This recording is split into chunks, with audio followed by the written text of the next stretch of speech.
নমস্কার বন্ধুরা, পদ্মধীর রান্নাঘরে আপনাদের সবাইকে স্বাগত। আজকে নিয়ে এসেছি বাসন্তী পোলাওয়ের রেসিপি।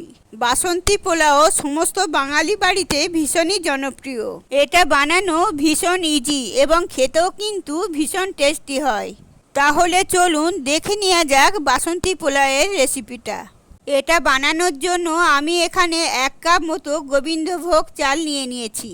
এটা 200 গ্রাম চাল আছে। চাল এবং জলের পরিমাণটা ভীষণই ইম্পর্টেন্ট, সেই জন্য যে কোনো একটা পাত্রে চাল এবং জলটা মাপবেন।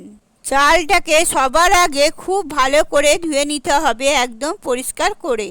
দেখুন আমি এখানে কিছুটা জল এক্সট্রা দিয়ে দিয়েছি। চালটাকে এবার ভিজিয়ে রাখতে হবে 1 ঘন্টার মতো। 1 ঘন্টা সময় না থাকলে মিনিমাম আধ ঘন্টা তো অতি অবশ্যই ভেজাবেন এটাকে। তারপরে এটা জল ঝরিয়ে আমি চলে আসছি। 1 ঘন্টা চালটা ভেজাবার পর আমি এটাকে একটা ছাঁকনির উপরে দিয়ে জল ঝরিয়ে একটি পাত্রের মধ্যে নিয়ে নিলাম। এরপর এর মধ্যে দিয়ে দিচ্ছি আমি হাফ টিস্পুনের মতো হলুদের গুঁড়ো এবং 1 টেবিল স্পুনের মতো ঘি দিয়ে খুব ভালো করে চালটাকে মাখিয়ে নিতে হবে। হলুদ গুঁড়োর পরিবর্তে আপনারা ফুড কালারও ইউজ করতে পারেন। মাখানো হয়ে গেলে এটাকে এইভাবে রেখে দিতে হবে 15 মিনিটের মতো। তারপর একটা কড়াই গরম করে তার মধ্যে আমি ঘি দিয়ে দিলাম আরও 2 টেবিল স্পুনের মতো। ঘিটা মেল্ট হয়ে গেলে এর মধ্যে কয়েকটা কাজু বাদাম দিয়ে ভেজে নিতে হবে। হালকা করে ভাজা হয়ে গেলে এটাকে তুলে নিতে হবে কাজুগুলো।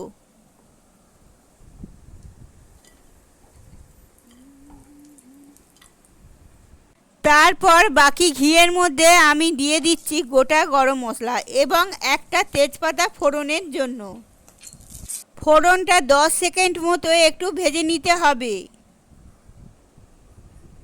তারপর খুব সুন্দর একটা গন্ধ বেরোবে, তখন আমরা এই হলুদ মাখানো চালটা এর মধ্যে দিয়ে খুব ভালো করে এটাকে ভেজে নেব।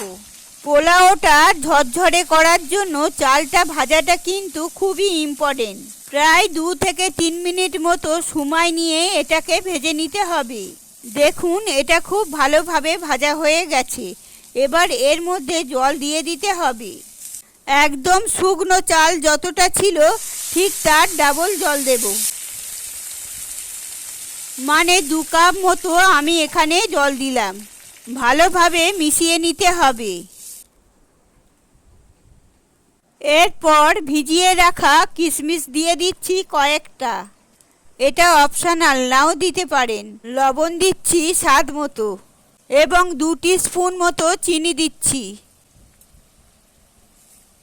বাসন্তী পোলাও একটু মিষ্টি মিষ্টি হয়, আপনারা চিনিটা নিজেদের স্বাদ মতো দেবেন। দেখুন জলটা এখানে অলরেডি ফুটে গেছে। আমরা এটাকে লো ফ্লেমে দিয়ে ঢাকা দিয়ে কুক করব 10 মিনিটের মতো। 10 মিনিট পর আমাদের পোলাও অলমোস্ট রেডি। এখানে দেখুন খুব ভালোভাবে এটাকে মিশিয়ে দিচ্ছি আরও একবার।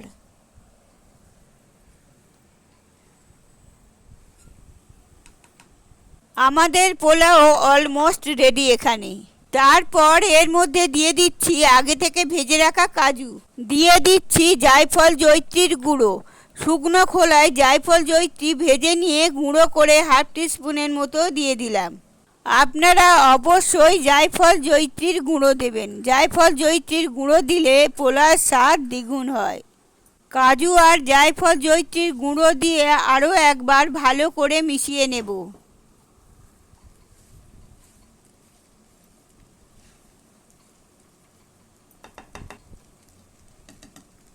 এরপর এটাকে আরও 10 মিনিট রেখে দেব গ্যাস অফ করে এবং ঢাকা দিয়ে। তাহলে যেটুকু বাকি আছে একদম সুন্দরভাবে ঝরঝরে হয়ে যাবে। 10 মিনিট পর আমাদের পোলাও এখানে একদম রেডি। এবার এটাকে তুলে সার্ভ করে নিতে হবে। দেখুন খুব সুন্দর ঝরঝরে হয়ে গেছে এখানে পোলাওটা।